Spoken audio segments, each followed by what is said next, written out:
En Radio Ágape presentamos Cristo en las Escrituras, junto al pastor Rubén Chacón.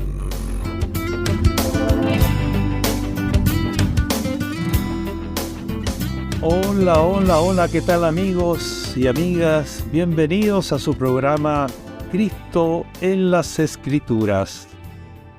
Soy su hermano en Cristo, Rubén Chacón Villarroel, dispuesto a acompañarte durante los próximos 60 minutos para que juntos disfrutemos de aquel personaje, la persona más bella de todo el universo, quien es la causa por la cual existen todas las cosas, nuestro precioso y bendito Señor Jesucristo. Gracias a Radio Ágape por permitirnos encontrarnos en este momento tan especial de este programa. En la gracia del Señor esperamos hacerte compañía en las diversas actividades que tú puedas estar realizando en este momento. Vamos a tener un precioso tiempo para hablar de Jesucristo. Por eso el nombre de este programa, Cristo en las Escrituras. Gracias a Radio Ágape por hacer posible encontrarnos en este diálogo, en esta conversación, juntos, para disfrutar de nuestro Señor. Quiero invitarles a que comencemos orando a nuestro Padre. Hay una canción, una oración cantada de Maranatha Latin Topic del álbum Quiero Alabarte 1, que viene muy bien para este momento. Es una oración dirigida al Padre, diciéndole: Padre, abre mis ojos, quiero ver a Cristo. Padre, queremos ver a Cristo en las Escrituras.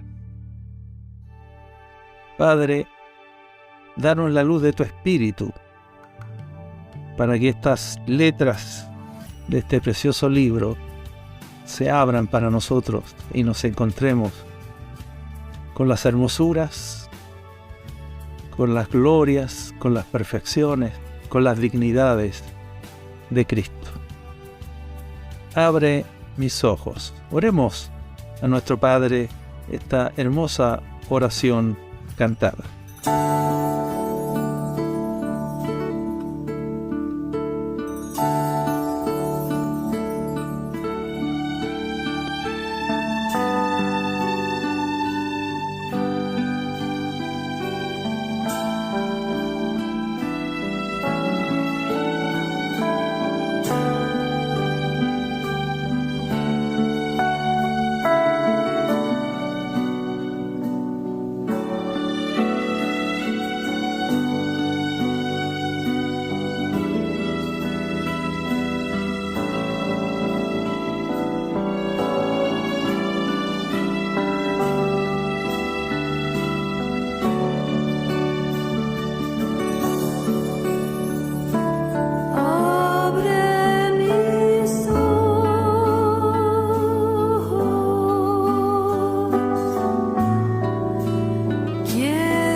Ya estamos de vuelta después de esta hermosa oración en que hemos pedido a nuestro Padre que abra nuestros ojos para ver a Cristo.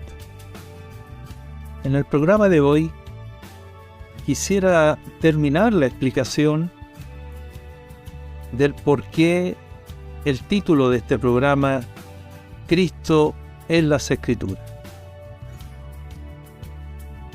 En los dos programas anteriores he intentado demostrar por el propio libro, por la propia Biblia, con el testimonio que ella misma da, de que el tema de las Escrituras es el Señor Jesucristo. Desde Génesis hasta Apocalipsis, el propósito principal por el cual Dios nuestro Padre ha inspirado este libro, constituyéndolo así en el libro de los libros,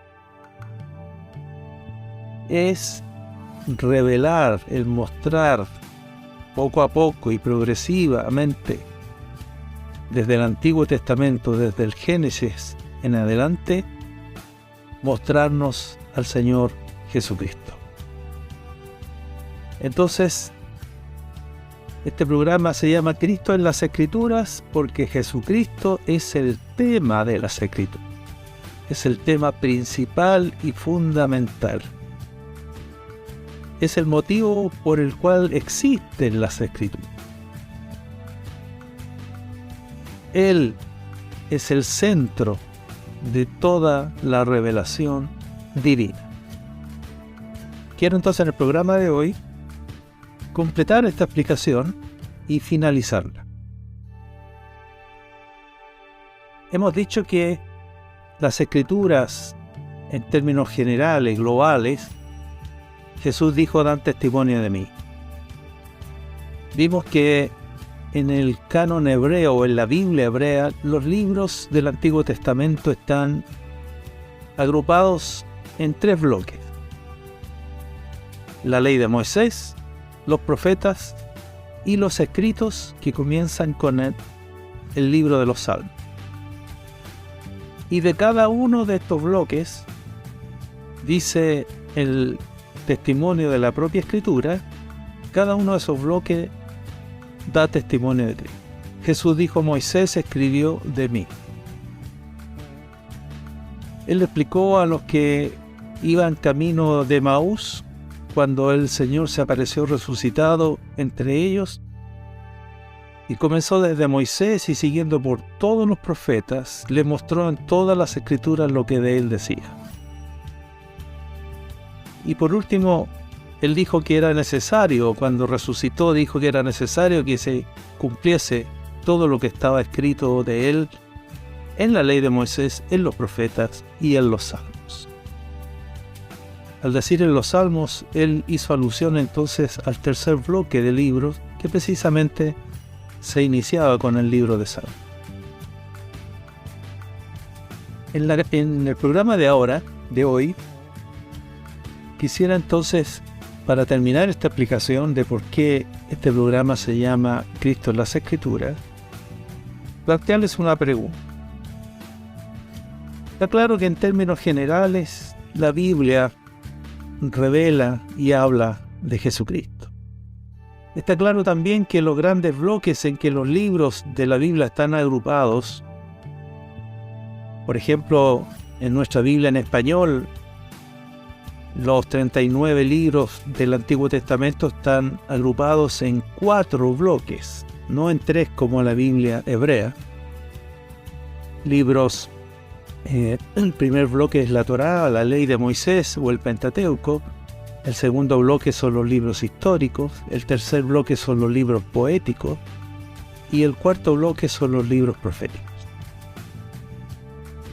Pero sabemos que ya hemos demostrado que, sea que consideremos la Biblia en general o por bloques, todos hablan de Cristo. La pregunta es, ¿se podrá aplicar este principio hermenéutico fundamental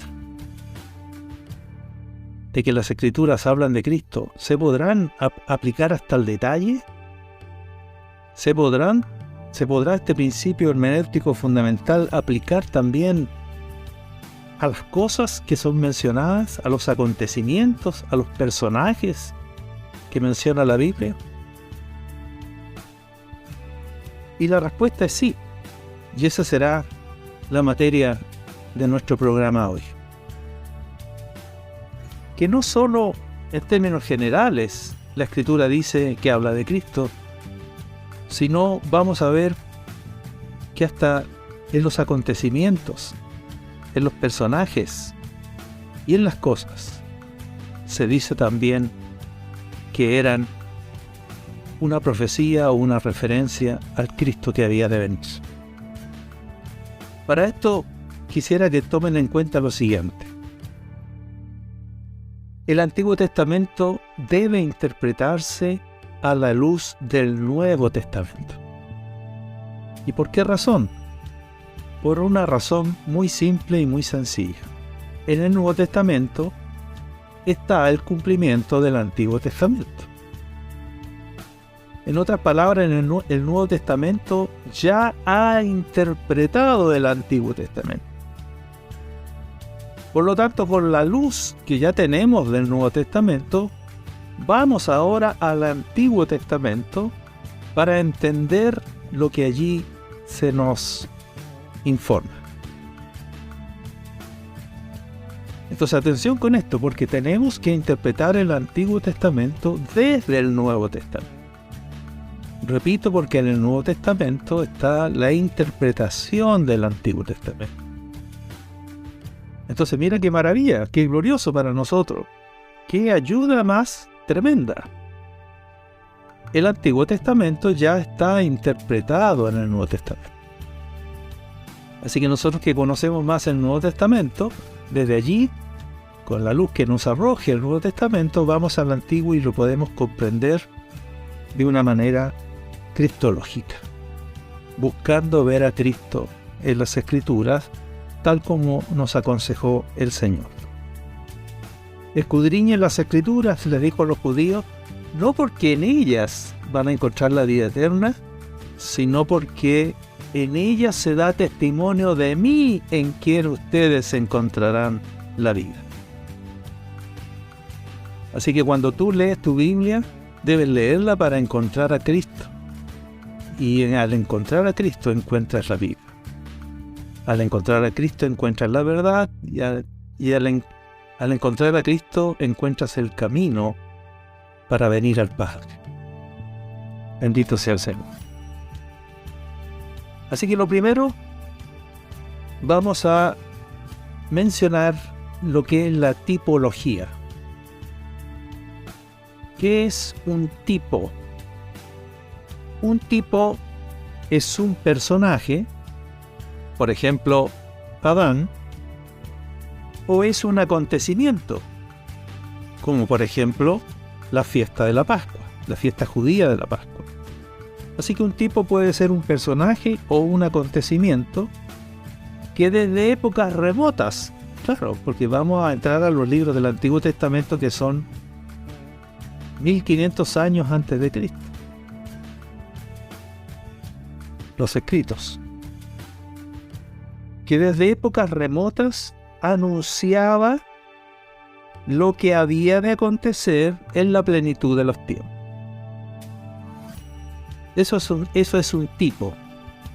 Repito, es un personaje o un acontecimiento que desde épocas antiguo-testamentarias anunciaba lo que había de acontecer en la plenitud de los tiempos. La plenitud de los tiempos se alcanzan con la parucía de nuestro Señor, con la primera venida del Señor Jesucristo, cuando Dios el Padre nos envió al Mesías. Entonces, comencemos con algunos personajes. No pretendemos abarcarlo todo, pero simplemente una explicación para nuestro entendimiento. Adán, por ejemplo. Partamos con el primer personaje que menciona Moisés, Adán. Y en Romanos, capítulo 5, versículo 14, pueden buscar ustedes ahí en sus Biblias, yo estoy buscando en la mía, Romanos 5:14, Dice: no obstante reinó la muerte desde Adán hasta Moisés, aún en los que no pecaron a la manera de la transgresión de Adán.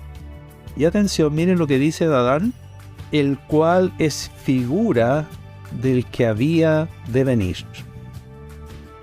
No lo digo yo, lo dice Pablo en su carta a los Romanos. Dice que Adán es figura, la palabra griega ahí para figura es tipo. Adán es tipo del que había de venir. ¿Quién es Adán? Figura o tipo del que había de venir. ¿Y quién es el que había de venir? El que había de venir es Cristo. Entonces mira qué interesante. Adán es un personaje histórico, real, que existió, el primer hombre. Sin embargo, paralela y simultáneamente, Adán es también figura del que había de venir. En otras palabras, figura del Señor Jesucristo. ¿Qué te parece? Por lo tanto, tenemos efectivamente historia que nos revela la historia de Adán, pero en esa historia tenemos que ver entonces a Adán como figura de nuestro Señor Jesucristo que había de venir en la plenitud de los tiempos. De manera que ustedes podrán, más adelante lo vamos a desarrollar bien esto, pero podrían pensar en lo siguiente: hay un primer hombre, progenitor de toda la raza humana. Todos somos hijos de Adán. Y él inició la historia humana y fracasó con respecto a alcanzar el propósito de Dios. Y así entonces, a la manera como fue levantado Adán, Dios va a levantar un segundo hombre. Así lo va a llamar el texto de 1 de Corintios capítulo 15, cuando dice: fue hecho el primer hombre, Adán, alma viviente. El postrer Adán, en cambio, que es nuestro Señor, fue hecho espíritu vivificante. El primer hombre es de la tierra terrenal, el segundo hombre, que es el Señor, es del cielo. Y así como levantó un día a Adán, también levantó a Jesucristo, el segundo hombre, para que sea progenitor también de una nueva raza. De una raza que pertenece a una nueva creación. Y a esa raza, a ese linaje pertenecemos todos los que hemos recibido a Cristo en nuestro corazón y que por creer en Jesucristo hemos sido participantes de la naturaleza divina. Por lo tanto, mira como dice ahora 1 Corintios 15, 48. ¿Cuál es el terrenal? Tales también los terrenales. ¿Y cuál es el celestial? Tales también los celestiales. Los hijos son como su papá. Los hijos, los descendientes, son como su progenitor. Así que el primer hombre es terrenal y nosotros, hijos de Adán, fuimos también terrenales. Pero de acuerdo también al celestial, nuestro Señor Jesucristo, el segundo hombre, cabeza de una nueva raza, de una nueva creación. ¿Cuál es celestial? Tales también los celestiales. Maravilloso. Hablemos de Abel, otro personaje que aparece en los primeros capítulos de nuestra Biblia. Hebreos 12:24 dice esto, dice que los cristianos nos hemos acercado a Jesús. Entre muchas bendiciones a las cuales tenemos acceso, los cristianos nos hemos acercado a Jesús, mediador del nuevo pacto.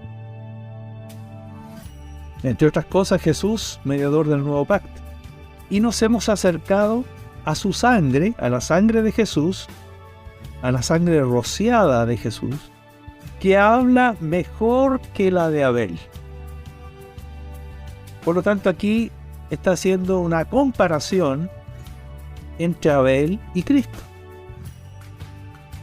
Y dice que Abel, si usted va al libro de Génesis, dice que Abel, después de muerto, su sangre clamaba. La sangre de Abel, del inocente Abel, del justo Abel, clamaba. Y la sangre de Jesucristo también clama. Y por eso entonces este paralelo. Pero el escritor a los Hebreos dice que la sangre rociada de Jesús habla mejor que la de Abel. ¿Por qué? Porque la sangre de Abel clamaba por justicia. La sangre de Abel clamaba por venganza. Él había sido asesinado por envidia. Él había sido asesinado, su sangre había sido derramada injustamente y su sangre clamaba venganza. En cambio la de Cristo, el inocente Jesús, que también fue muerto de manera injusta.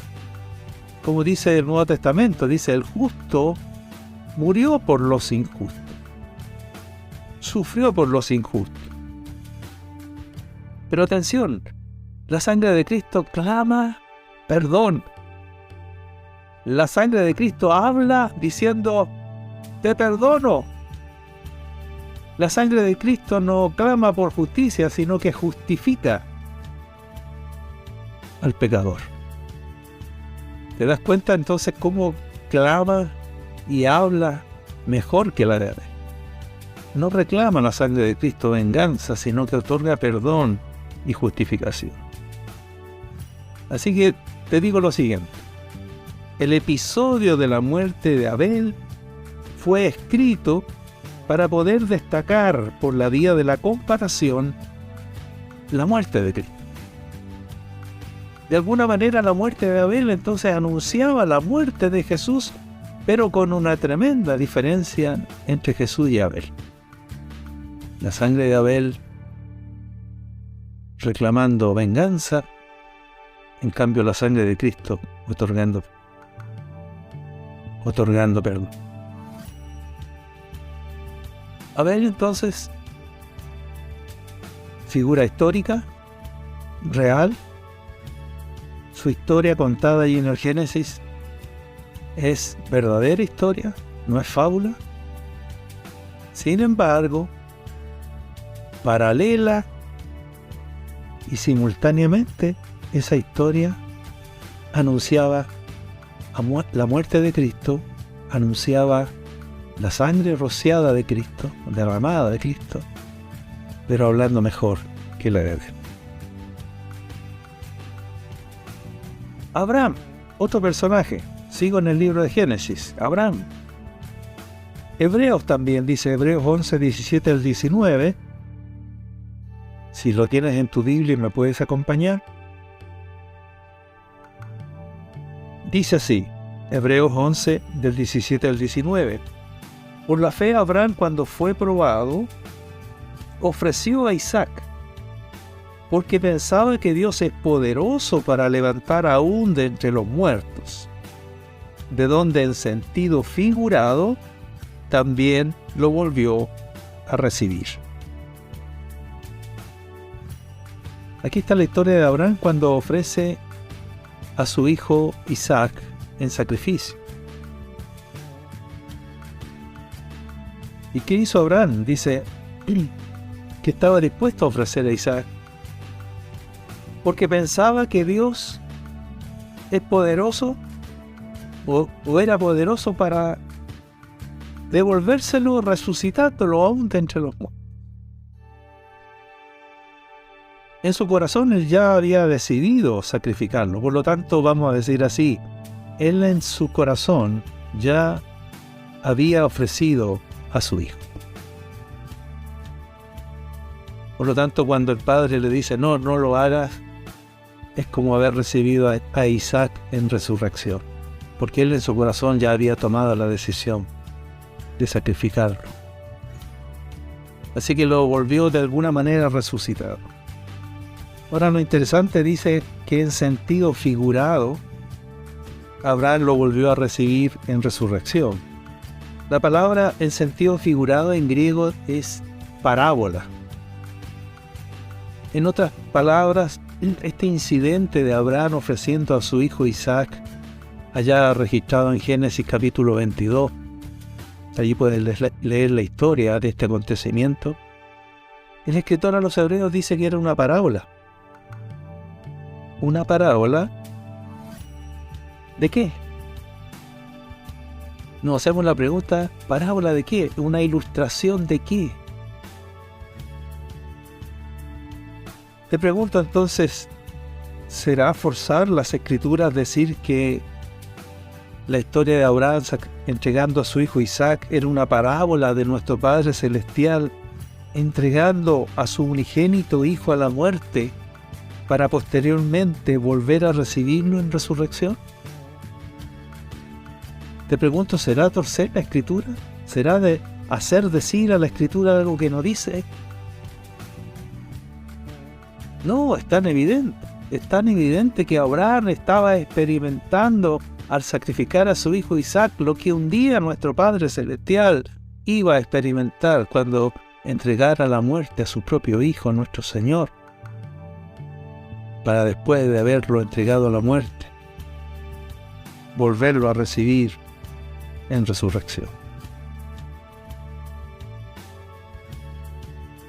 Cuando llegamos a Gálatas capítulo 4, 21 al 31, por ejemplo, y tenemos la historia de Isaac, la historia de Sara, de Agar, de Isaac y de Ismael, 4 personajes que también pertenecen al Génesis.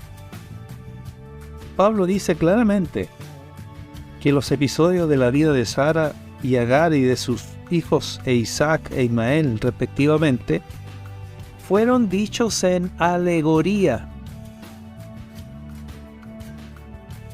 Son una alegoría. Atención con esto, no está queriendo Pablo decir que no son historias, que no son historia real, personajes históricos reales. No está diciendo eso, sino está diciendo lo que ya hemos dicho. Además de ser historia, son también una alegoría. ¿Pero alegoría de qué? Y entonces, en ese mismo párrafo, en Gálatas 4, 21 al 31, dice que las 2 mujeres, Sara y Agar, son una alegoría de los 2 pactos. ¿Cuál es pacto? El antiguo pacto o Antiguo Testamento, representado por Agar, el pacto de la ley, y el Nuevo Testamento o Nuevo Pacto, el pacto de la gracia, representado por Sara. Así que estas 2 mujeres, además de ser personajes históricos, son una alegoría que representa a Agar la ley y Sara la gracia. Y sus 2 hijos, por su parte, son una alegoría también, en el caso de Isaac, de los hijos nacidos del Espíritu, y en el caso de Ismael, de los hijos nacidos según la carne. Porque a Ismael le dieron origen Abraham y Agar. En cambio, a Isaac le dio origen a través de Sara, el Señor. Isaac es obra del Señor, es milagro del Señor. En cambio, Ismael es obra de la carne. Y una última cosa, y la lucha entre estos 2 hijos, porque estos 2 hijos se peleaban, tienes que ir a la historia. Estos 2 hijos se peleaban. Y eso también es una alegoría, eso también es una ilustración, puesto que nosotros los creyentes libramos una lucha precisamente entre el espíritu y la carne. Es decir, que todos llevamos un Ismael, nuestra carne, y llevamos un Isaac, la naturaleza del espíritu. Y hay una lucha entre la carne y el espíritu, a tal punto que se nos dice: andad en el espíritu y no satisfaréis los deseos de la carne. ¿Te das cuenta? Y así podríamos seguir nombrando a José, a Moisés, a Aarón, a Melquisedec, etcétera, etcétera, etcétera. Hagamos una pausa en este momento y alabemos al Señor, porque la Escritura está llena de Cristo. Si nos colocamos los lentes correctos para leer, tendremos que mirar un poquito más profundo de lo que en la superficie las letras de la Biblia nos informan. Y con estos lentes que el Nuevo Testamento nos proporciona, ir al Antiguo Testamento y ver a Cristo. Adoremos al Señor por su preciosa sangre en la canción de Gracia Mei, titulada precisamente Por tu sangre. Y no olvides, la sangre de Cristo habla mejor que la de Abel. Adoremos al Señor con la canción Por tu sangre, Gracia Mei.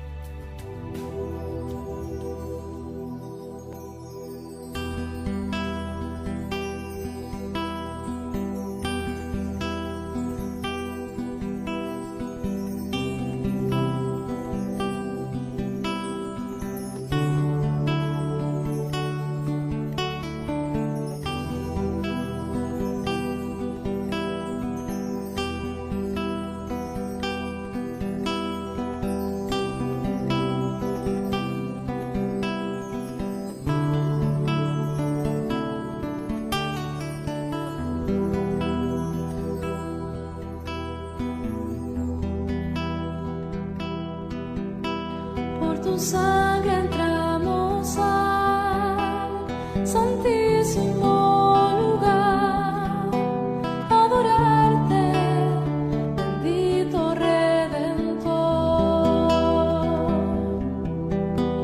y ante tu gran majestad nos postramos en adoración y te honramos, Cordero de Dios.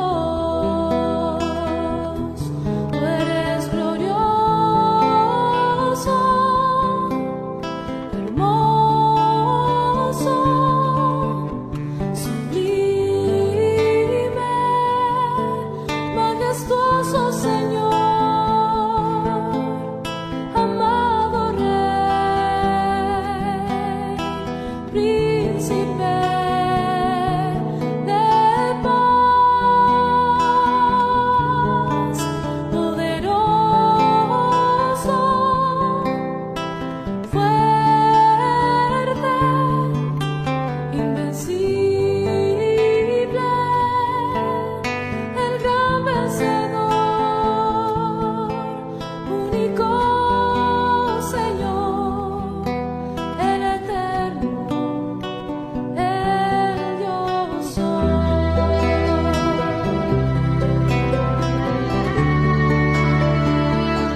el gran vencedor,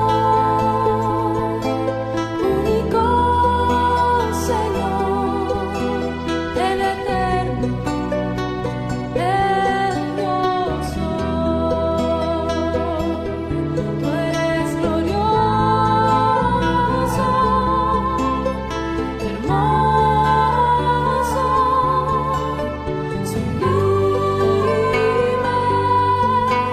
majestuoso Señor, amado Rey, Príncipe de paz, poderoso, fuerte, invencible, el gran vencedor. Ya estamos de regreso, queridos amigos y amigas, para nuestro último bloque de nuestro programa de hoy. Estamos demostrando por las Escrituras mismas que ellas hablan de Jesucristo.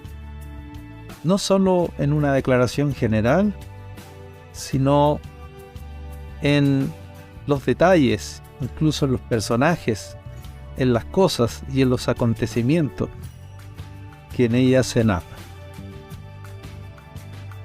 Hemos visto la tipología, o estamos viendo la tipología, cómo los personajes que narra la Escritura, que muestra la Escritura, son o eran tipo de Cristo. Por eso hablamos de tipología. Pero no solo los personajes, sino también las cosas. Hay 3 declaraciones, por ejemplo, donde se dice que Jesucristo es la simiente. Jesucristo es la semilla, es la descendencia de un personaje. No solo el personaje como Abraham es tipo de Cristo, sino la descendencia de Abraham también es figura de Cristo. Comencemos con Génesis 3:15. Hay 3 declaraciones relativas a la simiente que quiero mostrarte. En Génesis 3:15, hablando Dios a la serpiente, una vez que se produjo la caída de Adán y Eva, en que le dice, como consecuencia de la caída, le dice Dios a la serpiente: voy a colocar enemistad entre ti, le dice la serpiente, y la mujer. Dios pone enemistad entre Satanás y la mujer. Y entre tu simiente, o sea, la descendencia de Satanás, y la simiente suya, la simiente de la mujer. O sea, habrá un conflicto no solo entre Satanás y la mujer, sino que también entre sus descendencias, entre sus simientes. La simiente de la mujer y la simiente de Satanás. Ahora atención. Esta, ¿a qué se refiere ese pronombre demostrativo? Esta, la simiente de la mujer, te herirá en la cabeza. Y tú, Satanás, la serpiente antigua, le herirás en el calcañar. Y finalmente entonces dice esta primera promesa de redención que aparece en la Biblia. A este Génesis 3:15 se le llama el protoevangelio, el primer anuncio de la buena noticia de que la raza humana va a ser redimida.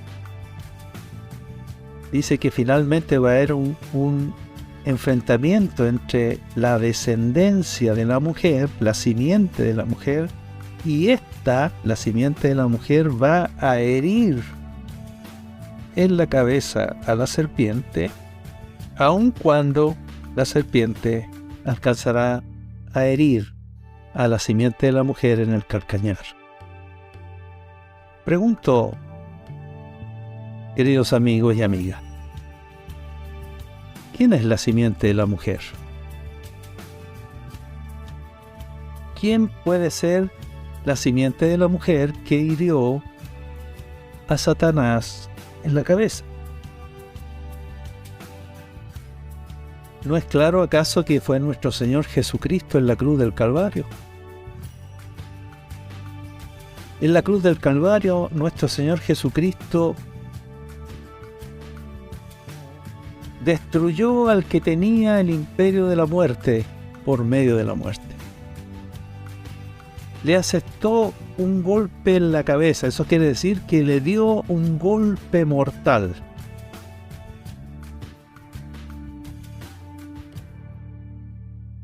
Satanás está herido mortalmente.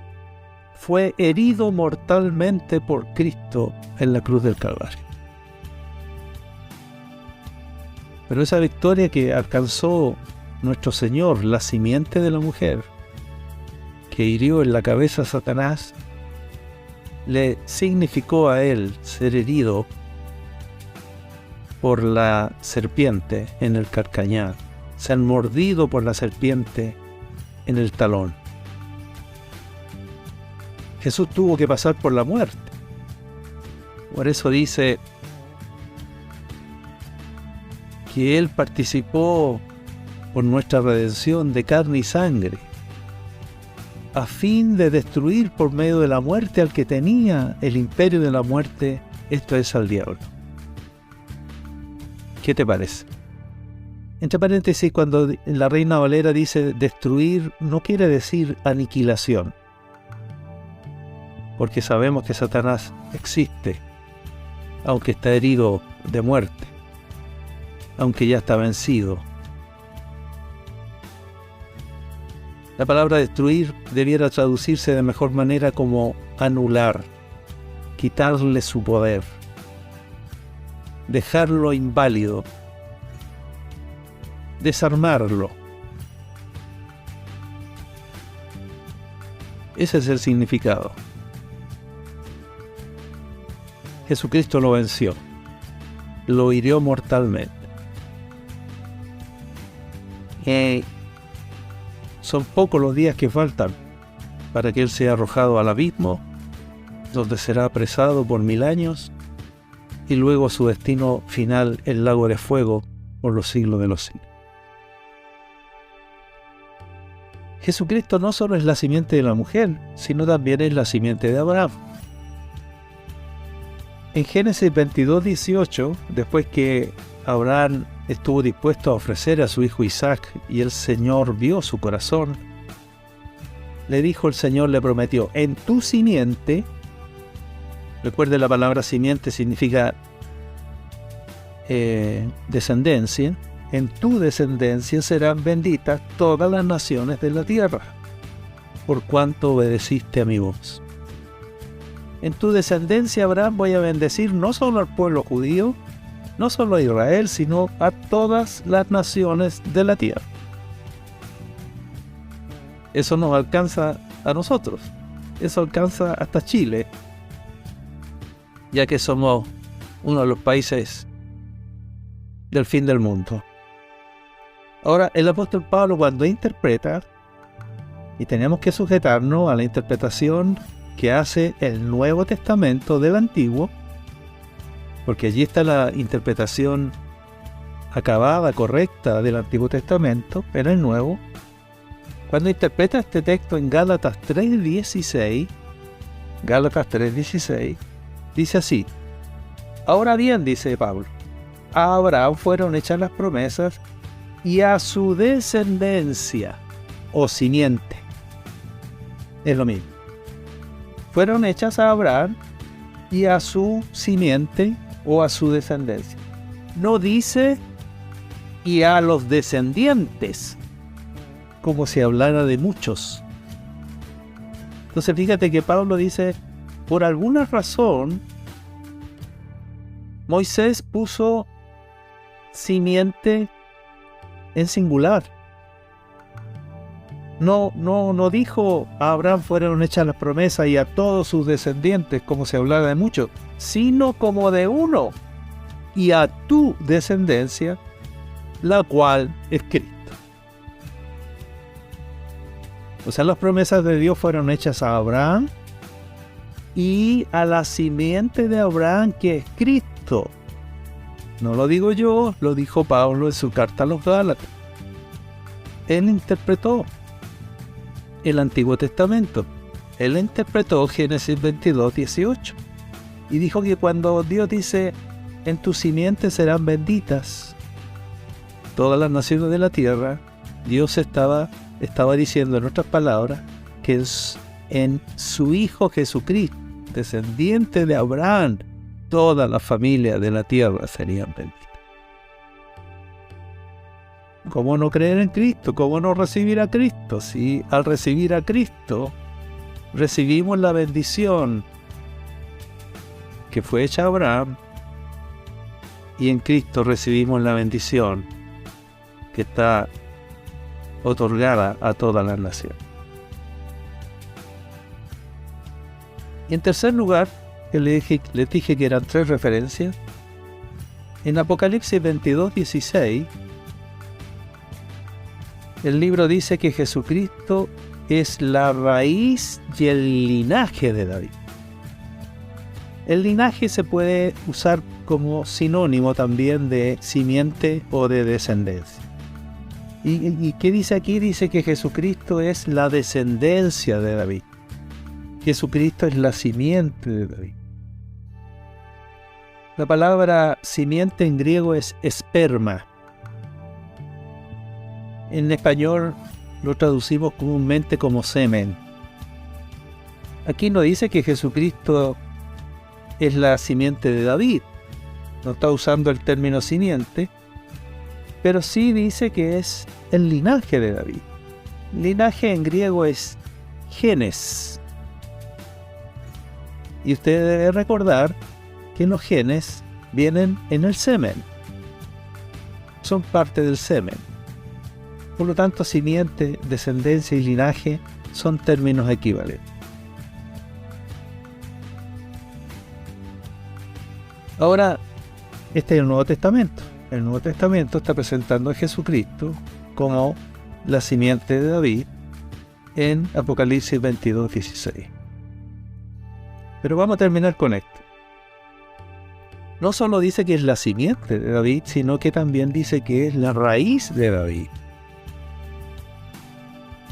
¿Qué quiere decir esto? Quiere decir que Jesucristo es el que sustenta a David. Jesucristo es el que le dio origen. Miren qué interesante este concepto, porque nosotros decimos por un lado, y es verdad, Jesucristo es un descendiente de David, es hijo de David, es la simiente de David. Pero por otro lado, Jesucristo es el que dio origen a David. Por lo tanto, si bien es cierto que Jesucristo es un descendiente de David, no es menos cierto que por causa de Jesucristo vino a la existencia David. Él, al igual que todos los demás personajes bíblicos, David entra en escena en las Escrituras para mostrar anticipadamente al bendito Hijo de Dios. De no ser por el Cristo que había de venir, que Dios iba a enviar al mundo, Dios jamás habría levantado a Abraham, a David, ni a ningún otro. Eso quiere decir que Él es la raíz de David. David existe gracias a Cristo. Y gracias al Cristo que había de venir, Dios levantó a David, entre otras cosas, para que fuera figura de Cristo. Para que se pudiera anunciar que Jesucristo es la simiente de David.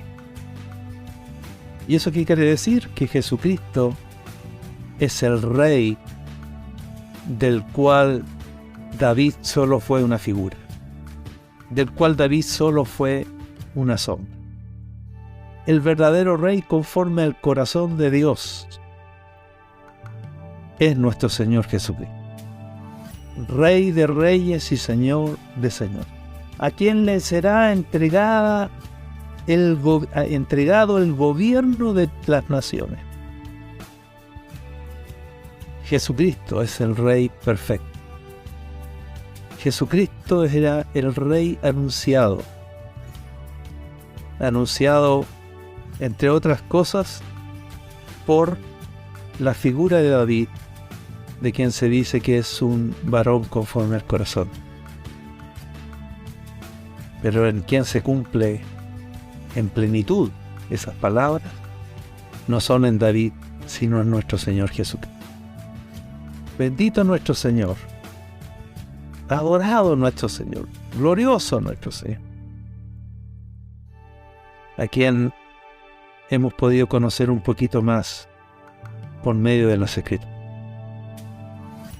Hasta aquí nuestro programa de hoy, Cristo en las Escrituras. Gracias a Radio Ágape, que nos permite estar juntos, y que en nuestro próximo programa seguiremos contemplando, descubriendo y conociendo a Jesucristo, a nuestro precioso Señor y Salvador, en las inspiradas páginas de nuestra Biblia. Benditos somos, nos vemos en una próxima oportunidad. Chao, bendiciones. En Radio Ágape hemos presentado Cristo en las Escrituras, junto al pastor Rubén Chacón.